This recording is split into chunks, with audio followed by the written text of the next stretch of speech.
going on, you guys? Gamma Games here, back with another video, and today we are going to be reviewing two figures that one of them I've been looking for a long time, and I decided to pick up the other one. First off, we're going to be reviewing the Jazzwares, I almost thought this was a Jazzwares figure, the Jakks Pacific Classic Supersonic. And then later in this video, we will be reviewing E-122 Omega. Wait, I almost said Gamma. I meant E-123 Omega. My apologies. Now, first off, let's look at Little Classic Sonic's Superforms box. On the back of the box, it says, with his radiant gold color and sharp eyes, Supersonic is the ultimate form for Sonic. And on the back, you can see the other characters, and it has just two new characters in this line. Classic Amy and Supersonic for the classic form. In the front of the box, I already took him out. Besides that, let's go on to the figure. Now, here he is. Let me tell you, this is the first ever Supersonic for classic Sonic I've ever had. So I do have the Jakks Pacific Modern one right here, which is painted gold for Pacific reasons for my stop motion show. But otherwise, this guy really is cool. He looks a lot like the Generations model, or maybe for other fans they see something different. But that's what I see when I look at this guy. And I'm gonna put a stand real quick for I can put him down for like 1 second. But let me say, this man is very cool looking. He is a bit top heavy. So let's just go into the sculpt first. The sculpt is fantastic. They got, instead of like the regular classic Sonic, they got his arms actually right this time and don't look very bad. I do like how his spines are created, like they're all pushed together and closer. And I do like his face. I don't really like the mouth because it looks weird. I don't know. They were all like that, but yeah. And he really does have a good sculpt and design. Let's talk about the cons. The only con I actually have with this figure is that mouth. And maybe, otherwise, for this guy, I would say, yeah, that's just it. It's, maybe to put the arms down a bit more, but otherwise, that's really it. The mouth, it just kind of looks like it's upside down. I can't tell. But otherwise, the cons, and now talk about the pros, The pros of the figure are wonderful. The figure is on point. It looks exactly like the figure model. And it's just a very good design. It's so simple, too. So, yeah, that's really it for the classic Supersonic. Now, let's get on to the main part of this video.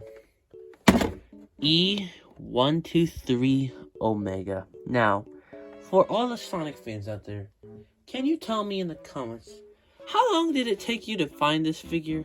Because it took me a while to find this guy. I haven't gotten to Target for a while, but in the times I did, they barely had anything. So that's probably why I didn't go that much.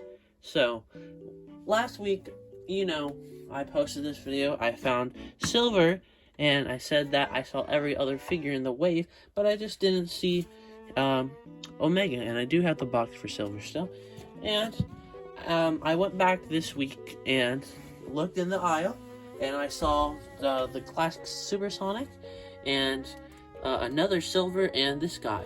And you can't believe me, but when I saw this guy on the shelf, I was jumping for joy. Not really, I was just in shock morely. But first, let's go take a look at the box. Front is the old packaging design. It shows his name right there. It has a Chaos Emerald and shows the figure. On the back of the box shows you that, Omega has 13 points of articulation. It shows all the other figures in the wave. And his description is the last and most powerful of the E-Series robots created by Dr. Eggman. Yeah, he is the last one. I wish Gamma lived, though. Now you think of it. But let's take this guy out of the box and let's talk about him. Before we look at the figure, I want to mention something cool. Since Omega is so big, they had to put the Chaos Emerald in a nice holding position because Omega, takes up most of the box. And, yeah, so they had to put the Chaos Emerald here. Well, since we are looking at this already, we might as well give it a quick review. The Emerald is just the yellow one, I might use these for the Jaspers, so they'll probably be a super emerald if you think about it. Otherwise, yeah, it's pretty cool. I do have the green one, and this is the only other one I have. This is the one I got with Knuckles. I say the green one's the Master Emerald. So yeah, but otherwise, yeah, that's really it for the Chaos Emerald. Now let's go on to Omega. Jakks Pacific. Congratulations on making the first ever E-123 Omega figure. Now, I, myself, never thought this would come, really. I mean, I knew when I was growing up, the Tomy line, they barely had any. And I found out about the Jaspers one, and that's one I kind of considered to be my favorite, and still is my favorite. But Jakks Pacific is taking hard second. And this is a great figure. I still can't believe I actually found it, though. Like I looked for it for so long, but never found it until literally just today. So, let's get the review out of the way. First off, let's talk about Omega's articulation. He has an arm that goes out that far, and he can go a whole 360. I do believe these can move a bit. Not that much, though. Then he does have a bend at the elbow. Then he does have a swivel around, and then he does have like a little shaking motion as well. He does have a waist swivel. You would think the waist swivel would be like right here, but it's actually the part down there. It's really weird, but I don't know. Then his leg can go back and forth, like in and out, then front and back. He can bend his knee like that. Then he has a ball joint at the foot. So yeah. Let's look at Omega's like painting. Like the painting of this guy is really good. There's some mishaps there here and there, but I think they use prints for some of these. Otherwise, it's like really good. I mean, it's a great figure. I'm not gonna lie. And he's just a really cool design in general. So, besides Gammas, he would probably be like the best one. Because Gammas is like really cool, and Omega's is really cool. So, let's talk about the pros and cons. The pros of the figure. Let's get them out of the way. He is very accurate in sculpt, has nice sculpting and detail. He has a wide amount of articulation, and is pretty accurate to the character in general. The cons of the figure, there's not really that many. Like Silver, there weren't that many for me. My biggest complaint with this figure is really just right here. Like, everyone's been talking about it, but if you listen real quick,